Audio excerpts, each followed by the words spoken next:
ciel bleu sur nous peut s'effondrer et la terre devient s'ébouler. Le matin. Tu rencontres une fille sur un site de rencontre, tu vas la rencontrer, bon elle te plaît ou elle te plaît pas, bon des fois soit tu fais un tour de piste avec pour essayer, je suis désolé, c'est mal ce que je dis hein, je me rends compte. Après je tiens à dire que j'ai été qu'une seule fois sur un site de rencontre et au final j'ai arrêté en fait. Tant que mon corps frémira. Est-ce que le couple, c'est encore possible en 2020? Est-ce que vous croyez que c'est plus facile ou plus difficile qu'avant d'être en couple aujourd'hui? Avec comme les applications de rencontre, avec le contexte? Moi, je pense que c'est beaucoup plus compliqué, justement par rapport à toutes les possibilités qu'il y a, entre guillemets, de toutes les ouvertures qu'il peut y avoir avec les applications. On a moins confiance peut-être dans le partenaire. Si un jour la vie t'arrache à moi, si tu meurs, que tu sois loin de moi. Mais les couples d'aujourd'hui sont différents d'autrefois. Dès qu'il y a un souci maintenant, on n'essaie plus vraiment de résoudre les problèmes. On dit à la facilité, On se crache carrément. au pire je passe au prochain, je passe sur l'appli, je vais sur Tinder et voilà, on s'est mis sur quelqu'un quoi. On ne cherche pas à résoudre le souci. Et qu'est-ce que vous pensez du coup des applis de rencontre? On en parlait un petit peu tout à l'heure. Votre point de vue par rapport à ça? Je pense que ça passe le temps, mais ça remplace pas vraiment une rencontre naturelle où on voit qu'il y a un vrai feeling direct. C'est un peu orchestré quoi. T'arrives pas à trouver la bonne personne quand tu sors, enfin tu vas décider de prendre une application et de chercher directement une personne sur l'application.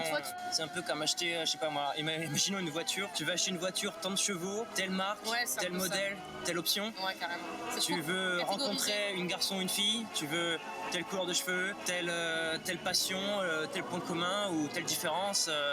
Et tu regardes les photos et tu vois si la carrosserie est en bon état, quoi. Si on pourrait prendre l'allégorie. Réunis ceux qui se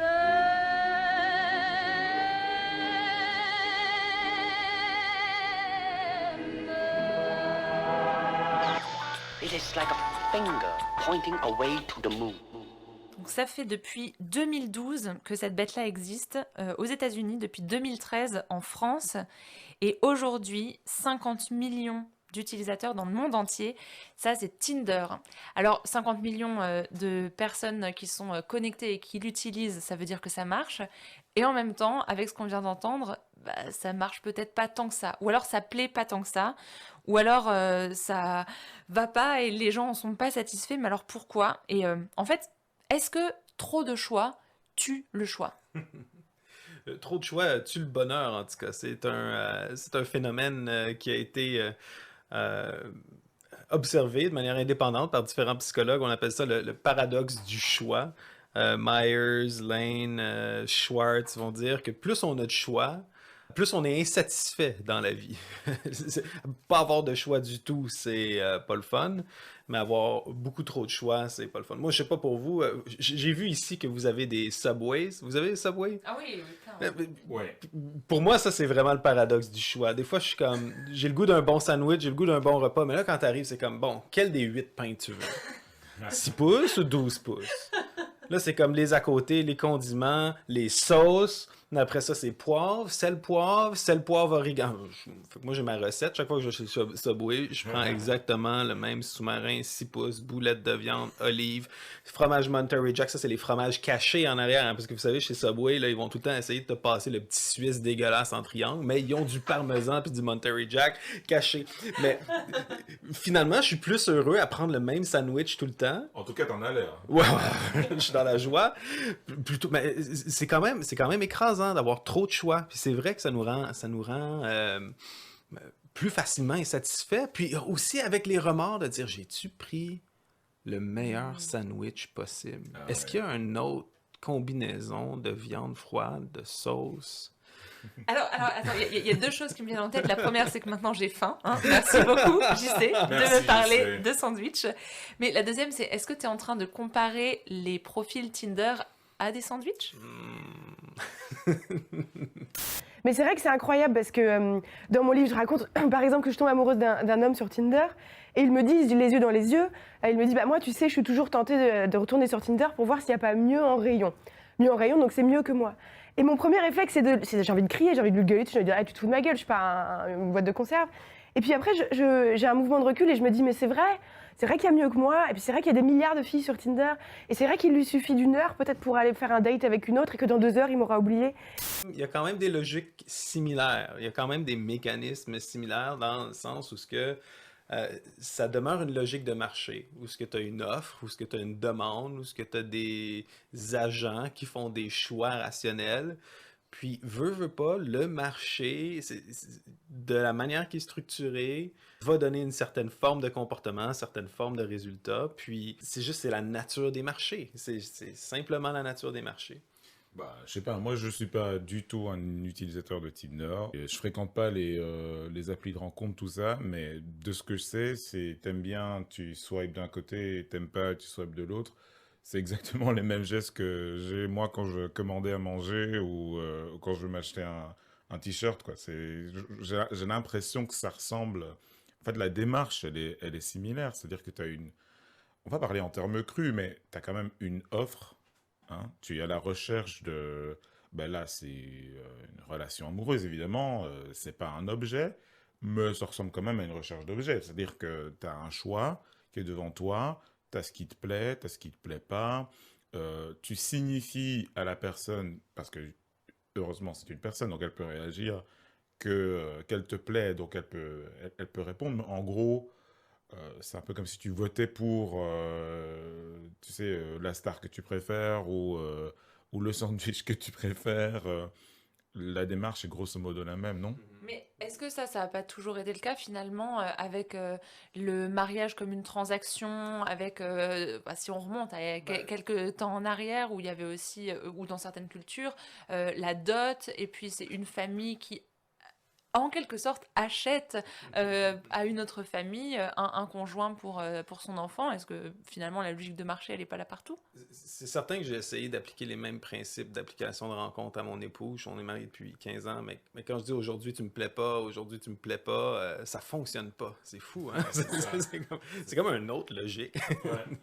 Non, c'est pas parce qu'il y a une transaction commerciale ou financière que nécessairement quelque chose fonctionne à l'intérieur d'une logique de marché. C'est certain que quand on parle en Europe ou en tout cas en Occident, parce qu'il faut quand même bien distinguer, hein, il y a quand même quelque chose d'unique en Occident qui découle de la conception chrétienne du mariage, c'est que d'un côté, les époux doivent être consentants. Dans toutes les formules, je pense même en France, même à la mairie, là, même des formules non religieuses, on s'assure du consentement des époux et que le mariage est valable, même si les familles n'ont pas nécessairement consenti. On se rappelle de Roméo et Juliette, hein, quand les jeunes tourtereaux se marient, écoute, le prêtre a béni, il n'y a pas moyen d'aller en arrière.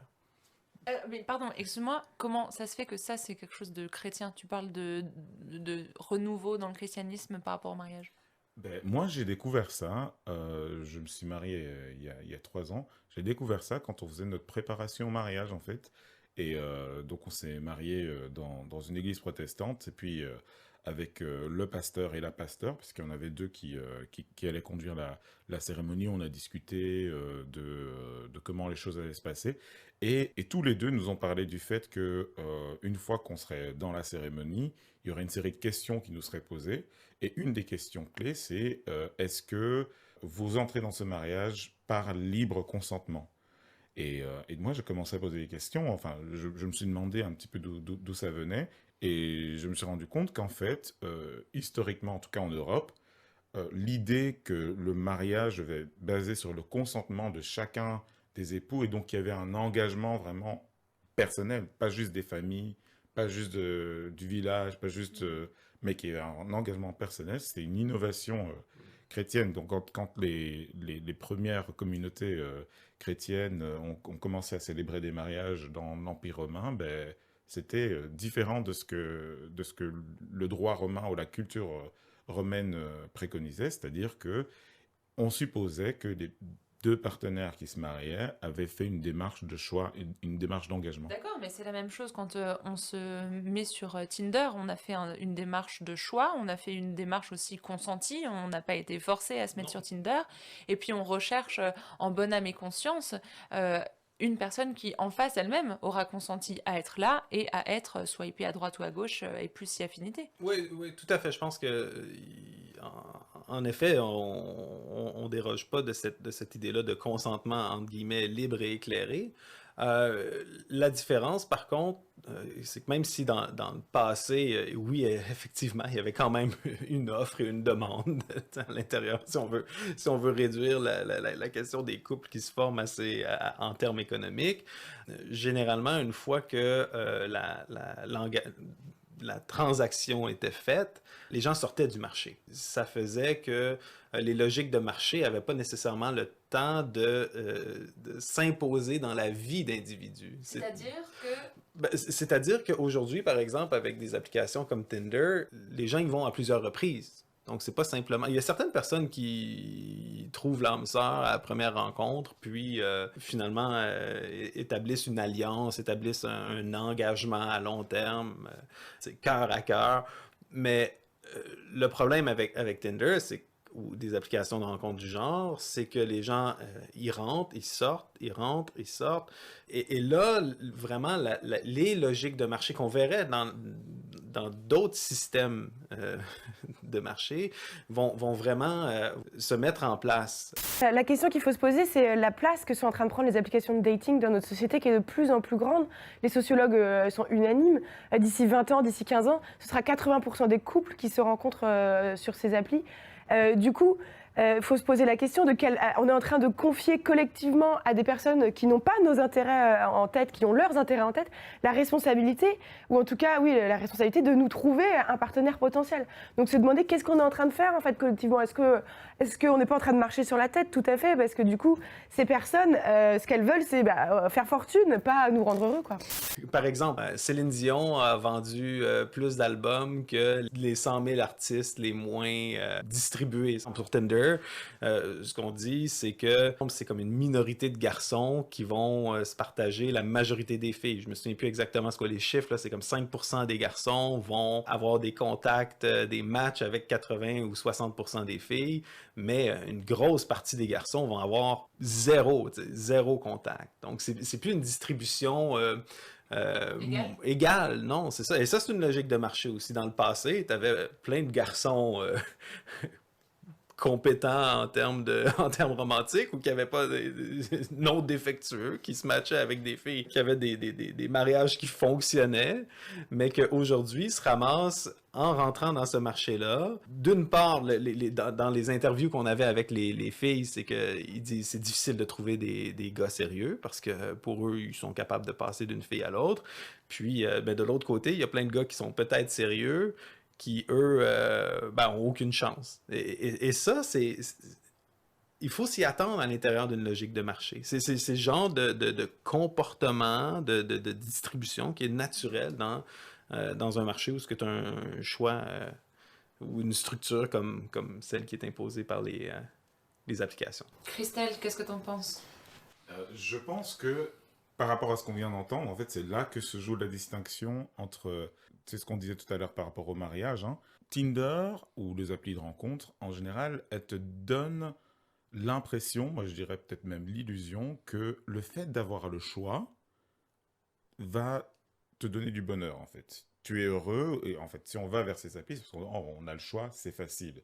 D'ailleurs, elles sont construites, ces applis, pour susciter chez nous l'hormone du plaisir. Hein. Donc, elles sont construites pour nous donner l'impression que le fait d'avoir ce choix, le fait de choisir, c'est ça qui va nous donner du bonheur. Alors que quand on parle d'engagement, le bonheur, il vient pas juste du choix, du fait d'avoir pu choisir dans un catalogue, mais le bonheur, il vient du fait de s'engager, en fait, envers l'autre et de construire quelque chose qui est plus sur le long terme. Et c'est là que je me dis, la logique du marché, la logique de consommation, elle est un peu perverse. Parce que, en fait, des gens qui cherchent un engagement, quelque chose de stable, quelque chose sur quoi construire, il y en a plein. Il y en a plein qui cherchent ça, y compris sur des applis de rencontre. et qui vont pas nécessairement le trouver là, en fait. Une des choses qui me frappait, moi, dans les interviews qu'on a faites dans les rues, les gens disaient, parce que ces applications-là existent, c'est plus difficile de s'engager. Et l'explication qu'on nous donnait, c'est que quand il y a un souci, la porte de sortie est juste à côté. C'est facile quand il y a un souci dans un couple, au lieu de confronter ce problème-là, de juste passer à autre chose. Et là, encore une fois, on a une tension entre cette idée-là d'engagement versus cette notion-là de compatibilité. C'est intéressant, hein? Même sur Tinder, on parle d'un match. C'est comme tu as été matché ou tu as été compatible avec telle ou telle personne. Et donc, c'est vraiment en tension l'un et l'autre parce que quand tu t'arrêtes pour y penser, cette idée-là de compatibilité en couple, ça tient pas vraiment la route. Comment ça? Parce que dans n'importe quel engagement à long terme avec quelqu'un, tu seras jamais parfaitement compatible. Puis, à moins que l'un et l'autre ne changent pas du tout, ce qui n'est pas nécessairement, moi en tout cas, je considère pas souhaitable dans un couple, c'est certain qu'à long terme, c'est impossible de demeurer compatible. Moi, je me suis marié assez jeune avec ma femme, ça fait 15 ans qu'on est mariés. Mais la femme que j'ai mariée il y a 15 ans, qui était toute jeune, qui n'avait pas fini l'université, qui n'avait pas eu d'enfants, qui n'avait pas eu d'expérience professionnelle, qui n'avait pas vécu les choses qu'elle avait à vivre. Puis de mon côté, moi, la même chose, j'étais pas la même personne. Clairement, dans 15 ans de mariage, je pense que j'ai été marié à 3 ou 4 femmes différentes d'une certaine façon. Puis je peux pas imaginer que je vais être la même personne, puis elle non plus, quand on va être un couple de 75 ans. Voilà, au cours de mon enquête, je mets la main sur le brevet de Tinder. Donc un brevet, c'est un document qu'une entreprise dépose pour qu'une invention soit sa propriété intellectuelle. Donc ce document, vous voyez l'acte de naissance du swipe, du match, etc. C'est intéressant. Et vous découvrez aussi un système de matching extrêmement sophistiqué, bien plus compliqué que ce qu'on veut bien nous montrer dans les articles, où on peut donc être évalué sur son apparence physique, mais pas seulement, aussi sur son intelligence. Tinder se réserve la possibilité de lire nos messages et d'aller les évaluer, leur faire passer un test qui a été développé par l'armée américaine pour deviner le niveau d'éducation du locuteur d'un texte. Pardon, je vous interromps. Très concrètement, l'application va dans votre messagerie privée, même si elle se fait dans ce cadre-là, enfin via des machines, j'imagine, donc lit vos messages et en déduit... Ça réserve la possibilité, en tout cas, pour déduire votre QI et vous faire matcher avec des gens de votre niveau d'intelligence. Et aussi nous évaluer sur notre niveau de diplôme et notre niveau de richesse. Et là, ce que j'ai découvert dans ce document qui est très frappant, et c'est écrit noir sur blanc de façon très précise, c'est que Tinder se réserve la possibilité aussi d'évaluer les hommes et les femmes de façon différente. Ça veut dire qu'un homme qui a fait des bonnes études, qui gagne bien sa vie, il aura des points bonus, et une femme qui est exactement dans la même situation, elle a, elle, des points malus.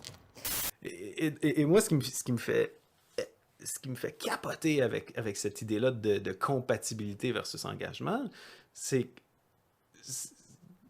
je me dis, essaye d'appliquer cette logique-là avec tes propres enfants. Tu sais, quand tu t'arrêtes pour y penser, c'est comme, penses-tu que tu vas être compatible avec tes enfants? C'est pas parce qu'ils ont la moitié de tes gènes qui sont compatibles avec toi. Après, tu sais, c'est vraiment emmerdant, des enfants. Je sais pas si t'as tu sais, vous avez pas d'enfant encore, là, mais je sais pas si vous avez été longtemps avec un bébé, là. Tu sais, un bébé de 6 mois, là, une journée avec un bébé de 6 mois, je veux dire, on n'a pas les mêmes intérêts, clairement. On n'a pas le même niveau de continence. Je veux dire, il chiale tout le temps. Faut changer ses couches. Non, mais je niaise, mais en même temps, c'est vrai. C'est comme quel parent dirait, ouais, ben, tu sais, je m'entendais bien avec ma fille de 9 ans, mais là, à 10 ans, elle a changé un peu, puis elle développe des intérêts différents des miens, puis je pense que je suis dû pour avoir un autre enfant, pour changer d'enfant. Tu sais, c'est comme jamais on accepterait un Tinder pour les enfants dans le sens de changer tes propres enfants pour d'autres enfants avec lesquels tu es plus parce que c'est contre nature d'une certaine façon. Mais pourquoi ça fonctionne pas dans des relations significatives par enfant? Pourquoi est-ce qu'on devrait l'imposer dans un type de relation de couple? Pourquoi est-ce que c'est logique à ce niveau-là? Moi, ça me dépasse. En tout cas, n'hésitez pas à nous dire ce que vous en pensez et à laisser vos commentaires. Est-ce qu'on pourrait avoir un Tinder pour les enfants? En attendant, Christelle, tu voulais réagir? Ouais. Je trouve ça intéressant. C'est vachement marrant, en fait, comme comparaison, JC, le Tinder pour les enfants. Bon, moi, quelque part, je me dis, bon, l'idée de compatibilité, ça a du sens quand même. Il faut quand même quelque part compatible, quelque part apprécier l'autre, qu'il y ait quelque chose qui lie une personne à l'autre. Donc voilà, je crois quand même que la compatibilité, c'est important. Mais en même temps, c'est vrai que peut-être que la difficulté vient de l'idée que le produit est pas bon tant qu'il nous satisfait pas, tu vois. Donc s'il y a un moment où on a une passade où, je sais pas, sexuellement, émotionnellement, en termes de loisirs, en termes de caractère, ça va pas, on se dit, ouais, j'ai pas de cette relation ce que j'attendais, donc mon produit me satisfait pas, donc il faut que je passe à quelque chose d'autre. En fait, le problème vient un peu de ça. Et toute cette discussion sur la compatibilité, ça me fait penser en fait à un épisode de Black Mirror que j'avais vu. Je sais pas si vous l'avez vu, mais c'est un épisode qui suit la vie de deux personnes qui se rencontrent dans une espèce de camp de luxe où les gens se rencontrent.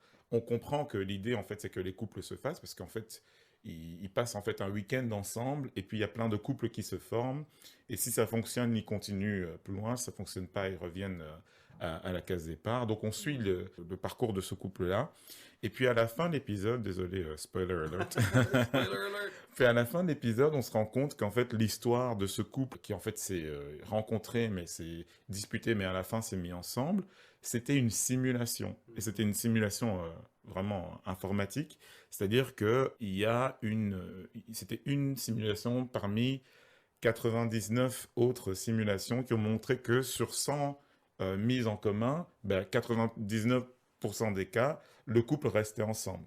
Okay? Donc, à la fin, on se rend compte, ah ouais, c'était un peu une sorte de Tinder pour dire, voilà, vous êtes vraiment compatibles, et avec plus de technologie, plus de